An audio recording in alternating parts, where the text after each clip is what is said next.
ট্রাইব্যুনালে হাজির করার সময় মেজাজ হারিয়েছেন আওয়ামী লীগের প্রেসিডিয়াম সদস্য সাবেক মন্ত্রী শাহজাহান খান। এ সময় তাকে মাথা থেকে হেলমেট ফেলে দিতে দেখা যায়।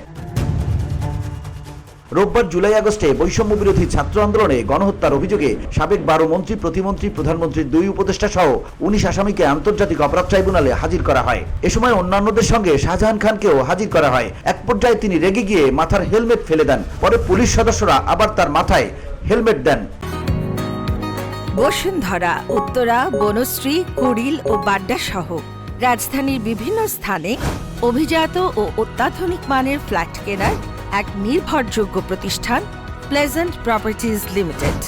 তাই আপনার স্বপ্নের আবাসনের জন্য আজই যোগাযোগ করুন।